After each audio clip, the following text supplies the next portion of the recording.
Davis, je t'aime beaucoup et je serai toujours à tes côtés, mais tu ne veux pas accepter ce que je te dis. Folake, écoute, tu me rends fou. Tu me rends fou. Je te soutiens dans tout ce que tu fais. Tout ce que tu veux faire, je te soutiens. Pourquoi tu refuses de me soutenir? Ça fait maintenant 5 ans. Comment veux-tu que je te soutienne? Je ne suis pas prête pour le moment et tu ne peux pas me forcer. Mais pourquoi tu es si égoïste?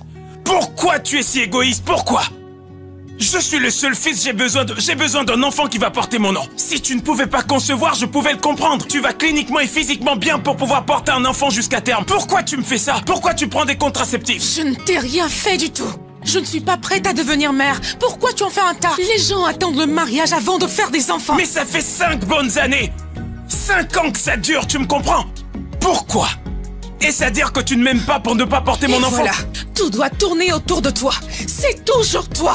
Tu sais quoi, je ne veux plus continuer cette discussion. Folake, mais il s'agit de ma descendance et moi. Le mariage, c'est pour les meilleurs et pour les pires. Mais dans cette vidéo, il s'agit du pire dans toute sa splendeur.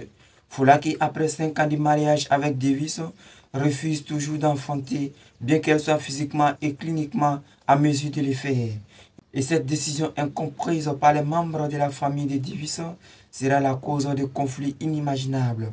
Alors regarde cette vidéo jusqu'à la fin pour comprendre pourquoi Folake prend une telle décision et comment Davis également va surmonter cette épreuve pour ramener la paix dans son foyer.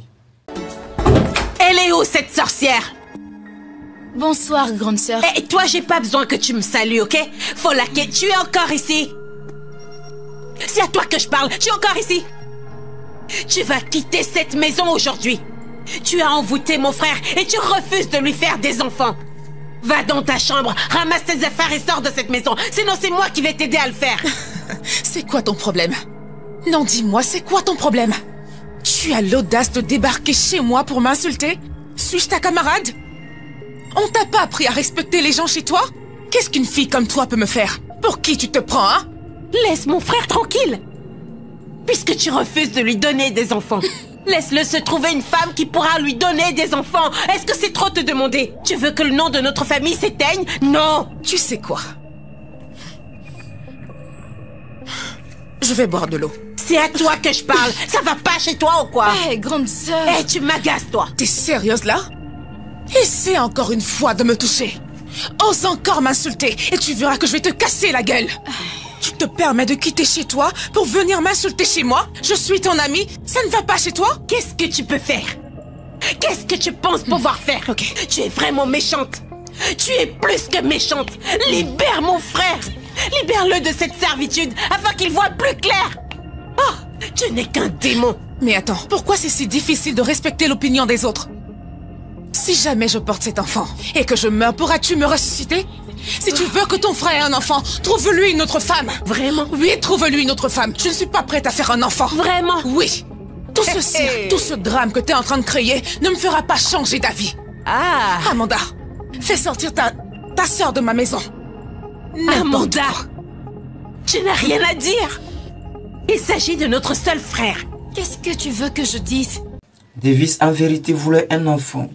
Il n'était pas du tout d'accord avec la décision prise par sa femme, mais ce n'est pas pour autant qu'il allait permettre aux gens de lui manquer de respect. Lorsque tu as ramené cette fille la première fois, je savais qu'elle ne ferait jamais une bonne épouse. Je voulais que tu épouses une fille de notre village, mais tu as refusé. Regarde un peu ce que tu traverses, elle te fait vivre un enfer. Laisse-la tomber et épouse une autre femme qui, elle, te donnera des enfants et la paix. C'est simple. Comment peux-tu être aussi insensible? Comment peux-tu être aussi insensible, sachant très bien qu'elle est souffrante? Et pourquoi tu te moques d'elle? Tu n'es pas Dieu. Tu ne sais absolument rien du tout de ce qu'on appelle un mariage parce que tu n'es pas dans un foyer comme ma femme. Tu ne sais rien de l'amour. C'est elle que j'ai choisie. Je ris lorsqu'elle rit, je pleure lorsqu'elle pleure. Parce que je suis à elle et elle est à moi. Je l'aime. Je préfère mourir sans enfant plutôt que de la laisser souffrir toute seule. Si tu ne veux rien arranger, alors prends tes clics et claques et sors d'ici. N'importe quoi. Folake avait vraiment un problème. Il lui arrivait souvent de se réveiller tard dans la nuit pour s'extasier, chanter ou danser seul pour des raisons toujours inconnues. Mais ces moments de joie se terminaient toujours par des pleurs. Il fallait toujours la consoler, sans pour autant connaître la cause de sa tristesse, ses pleurs.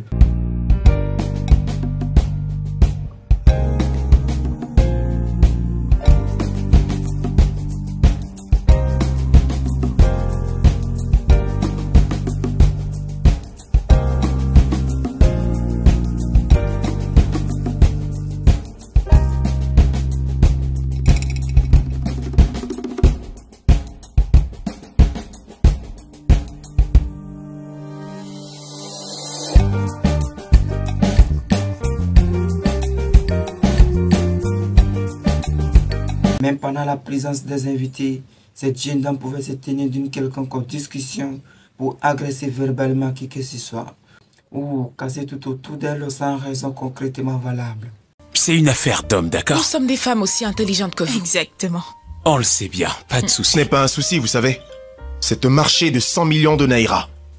Ok? Mais la personne qui doit signer le contrat dit que 10% doivent obligatoirement lui revenir. Oh non, voyons. 10% c'est trop, Tony. D'ailleurs, je dois acheter le matériel, il sait très bien que ça coûte cher. C'est vrai. Qu'il prenne 5%, je suis sûr qu'il demandera une commission. Ok, je pense que t'as raison. Néanmoins, il faudrait que je fixe un rendez-vous pour qu'on en discute. 10% c'est un peu trop. Il connaît plus ou moins les normes d'exécution du projet. Mais pourquoi D'accord, ça est-ce que marche. je voudrais percevoir une commission? Vous comprenez maintenant pourquoi ce pays est corrompu? Et oui, quand j'étais première dame de ce pays, je n'autorisais pas ces choses. Chérie. Je t'assure, c'est Non, vrai. ne m'appelle pas chérie. Pourquoi est-ce que l'État devrait percevoir une commission sur l'attribution des marchés? Tu ne comprends pas, chérie. Écoute, l'État n'a rien à voir avec ce contrat. C'est quoi ces histoires de première dame? Bah oui. Pourquoi vous riez? Ce n'est pas drôle du tout. Mais non. Quand j'étais première dame, tout était clair. Tout le monde avait un emploi. On attribuait les marchés aux particuliers sans demander de l'argent en contrepartie. Pourquoi vous me regardez comme si je racontais des choses insensées? Je raconte du n'importe quoi, Chérie, c'est ça? calme-toi. Non, non, ne me demandez pas de me calmer. Ne me demandez pas de me calmer. Je ne peux pas me calmer, ok? Oh, tu penses que je ne sais pas ce que tu racontes à mon mari? Je suis en train de te donner des conseils et tu te permets de rire? Tu oses rire? Tu penses que je suis pas assez intelligente pour être une première dame?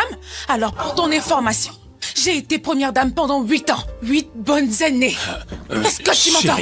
Chérie, s'il te plaît. Oh, parce que je mange à la même table que toi. Tu te Viens fous de avec moi. moi, laisse tomber. Non, non, non, lâche-moi. Chérie, Ne me dis pas calme-toi, de laisser s'il te tomber. plaît, chérie. Je ne me calme pas. Bébé. Tu sais quoi, tu ferais mieux de te renseigner sur moi. J'ai été première dame dans ce pays. S'il te plaît, Folake, calme-toi. Ne me touche S'il pas. te plaît, emmène-la dans sa Vous me chambre. prenez pour une folle? Non, pas du Alors tout. pourquoi est-ce que vous voulez me faire sortir? Calme-toi. Lâchez-moi. Calme-toi, Lâchez-moi. Folake. Mais malgré tout, Davis défendait à tout prix son épouse en cherchant toujours des solutions. Amanda, j'ai reçu ton message. Écoute, tu ne peux pas partir, d'accord? Tu dois rester pour t'occuper de ma femme, s'il te plaît. Prendre soin d'elle en tant que qui, grand frère? Cette femme est folle. As-tu oublié ce qu'elle a fait à tes amis la nuit dernière? Davis, qu'est-ce que cette femme a bien pu te donner? Elle ne veut pas te donner d'enfant, tout simplement parce qu'elle n'est pas prête. Ça ne se fait pas, grand frère. Regarde-toi un peu. Tu n'es pas du tout heureux. Tu n'arrives même plus à te concentrer. Grand frère, qu'est-ce qui se passe? Il faut juste que tu la fasses sortir de ta maison. Qui es-tu pour me demander de la chasser? Tu ne peux pas insulter ma femme dans ma maison. Ma femme se porte très bien. Elle n'est pas malade. Je l'ai épousée pour le meilleur et pour le pire. En plus, j'ai promis la chérir, l'aimer, la protéger. C'est exactement ce que je fais. Tu ne la traiteras plus de folle, compris? Tout le monde a un problème. Je resterai à ses côtés, peu importe ce qui arrivera. Et si ça ne te plaît pas, tu fous le camp d'ici. Amanda, c'est la première et la dernière fois que tu traites ma femme de folle. Je suis désolée. Folake à un moment donné profita de sa solitude pour attenter à sa propre vie. Où est-elle? Elle a tenté de mettre fin à ses jours. Écoute, je n'arrivais pas à la calmer, j'ai donc décidé de mettre des somnifères dans sa Où est-ce boisson. qu'elle est? Elle s'est endormie. S'il te plaît, ne la réveille pas, s'il te plaît, je t'en supplie. S'il te plaît, grand frère. Mais qu'est-ce qui s'est passé au juste? Tout cela est ma faute. Tout cela est ma faute. Je n'aurais pas dû la laisser seule. Je savais qu'elle était souffrante. Pourquoi est-ce que tu t'accuses sans cesse? Pourquoi? Ce n'est pas ta faute. Tu devrais retourner au travail. Il faut que tu arrêtes ça. Arrête de te lamenter. Tu n'y es pour rien. Pourquoi est-ce que tu le supplies, dis-moi? Continue de pleurer, vas-y. J'ignore ce que cette femme a bien pu te donner. C'est une malade. J'ai l'impression que tu refuses l'évidence. Je la connais très bien. Elle fait tout ce cirque afin que tu ne lui mettes pas la pression pour qu'elle fasse un enfant. Je ne comprends pas quoi, hein? Dis-le une seconde fois. Redis-le. Ose traiter ma femme encore de folle. Vas-y, redis-le. Frappe-moi, vas-y. Regarde un peu ce que cette femme a fait de toi. Si elle t'aimait vraiment, elle n'aurait pas tenté de se suicider. Ouvre les yeux, Davis. Je l'aime et elle m'aime. Si elle s'était suicidée, je me serais également suicidé. Vous n'aurez plus à vous inquiéter pour moi. Davis, tu es aveugle. Tu peux m'expliquer c'est quoi cet amour tordu, hein? Ça s'appelle l'amour vrai, grande sœur. Le véritable amour, dans la maladie comme dans la santé. Pour le meilleur et pour le pire. Ça pourrait te paraître bizarre, mais c'est ce genre d'amour que je désire avoir un jour dans ma vie. C'est ce genre d'amour que je souhaite trouver. Tu ne sais rien de l'amour. En plus, tu n'as même pas d'amour propre. T'es vraiment bête, toi. Finalement, Davis fut obligé de faire appel à la sœur de sa femme pour en savoir davantage sur son passé afin de l'aider au maximum possible à se retrouver. Tout a commencé par des problèmes d'emploi et aussi d'enfantement. Je ne savais pas qu'on allait en arriver là. Bella, j'aime vraiment ta sœur. Je veux que tu m'expliques ce qui se passe. Elle n'arrête pas de dire des choses du genre « je ne veux pas finir comme ma mère ». Quand je pense à notre mère... Dave, tu es vraiment un homme bien. Ma mère était une femme à problème qui s'est beaucoup battue contre plusieurs démons, mais elle n'a pas réussi. Elle a rendu l'âme sous les yeux de Folake. Oh. Avec la complicité de sa sœur, on a réussi à détecter le problème de Folake et elle fut cependant soumise à un traitement psychiatrique car elle avait un problème psychologique causé par la perte de sa mère dans un état désagréable. Au moins, j'ai pris tout ce qu'elle pourrait utiliser pour se faire du mal. Qui est-elle? Oh, j'oubliais, c'est une amie de la famille. Elle est médecin. Je suis docteur Serra. Je suis psychiatre. Je suis venue vous aider. Elle ne veut surtout parler à personne. Je dois absolument la voir. C'est ainsi que nous sommes partis. Et la situation empirait jour après jour. Ma mère passait tout son temps à parler toute seule. Un soir, je suis rentrée à la maison et je lui ai demandé à ce qu'on se rende à l'hôpital. Elle a subitement changé d'humeur. On mangeait à peine parce qu'il n'y avait rien du tout à manger. Je te comprends. Je suis venue vous aider. Les parents de mon père sont venus nous chercher pour l'emmener à un hôpital psychiatrique. Mais elle les a tous chassés. Et puis un jour, je me suis rendue chez mon oncle pour demander des provisions pour nourrir ma mère. Il fallait vraiment que je le fasse. Docteur, qu'est-ce qu'on fait? De quoi souffre ma femme? Je suis complètement perdu. Eh bien, je te comprends, Davis. Ta femme souffre d'un traumatisme causé par la disparition de sa mère.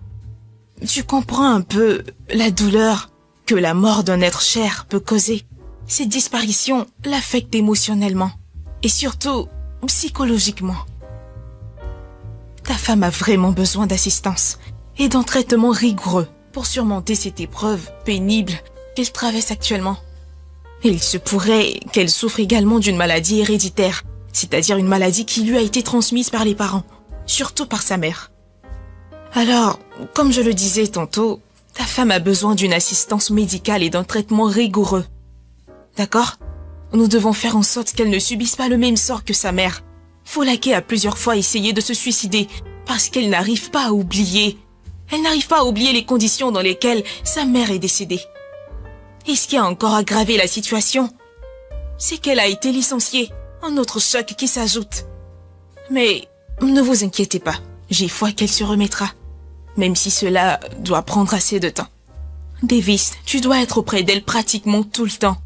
Je vais lui prescrire des médicaments. Il faudra également suivre la posologie à la lettre. Elle a besoin de se reposer au maximum. Aide-la à oublier le passé et à se concentrer sur le présent. Je lui ai déjà posé beaucoup de questions. Sa sœur m'a expliqué beaucoup de choses. Concernant votre famille, nous devons user de patience avec elle. Évite au maximum de la laisser toute seule. Sauf si elle dort. Ta présence lui fera beaucoup de bien.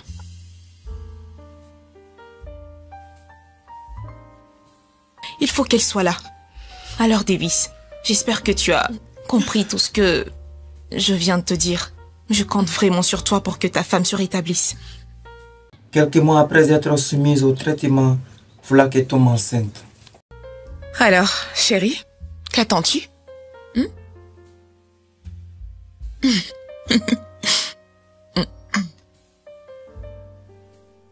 Mesdames et messieurs, j'ai une très bonne nouvelle à vous annoncer. Très bien, vas-y, on t'écoute. On attend un enfant.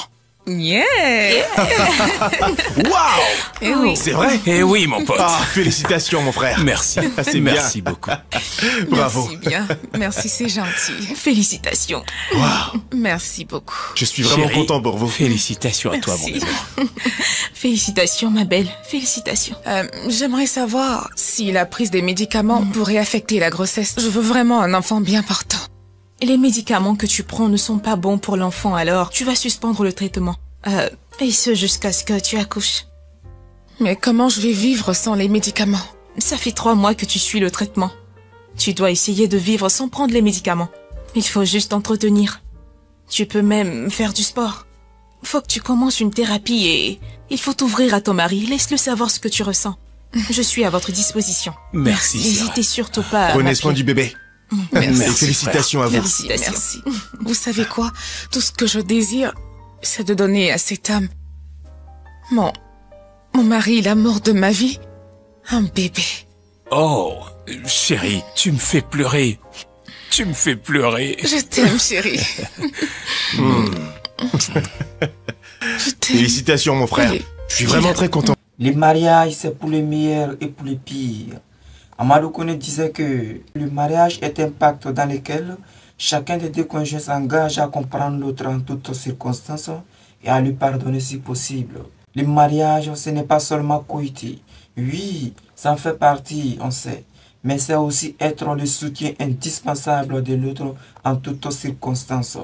Davis aurait dû écouter les membres de sa famille et divorcer. Mais croyez-moi, cela ne ferait que conduire davantage Folake au fond du gouffre, la laisser à la merci du désespoir, parce que son problème était personnel et psychologique, et cela nécessitait de l'assistance régulière. Oui, elle avait besoin de présence. Disons qu'elle a quand même eu de la chance d'être tombée sur un homme qui est un fruit de l'amour. Oui, Davis est un fruit de l'amour, parce qu'il a compris le véritable sens du mariage. Malgré l'antagonisme des membres de sa famille et son entourage, il a soutenu sa femme au point de lui redonner à nouveau le sourire, la joie de vivre, la paix. Si toi aussi tu rencontres un quelconque problème dans ton foyer, alors n'oublie pas de nous signaler dans les commentaires.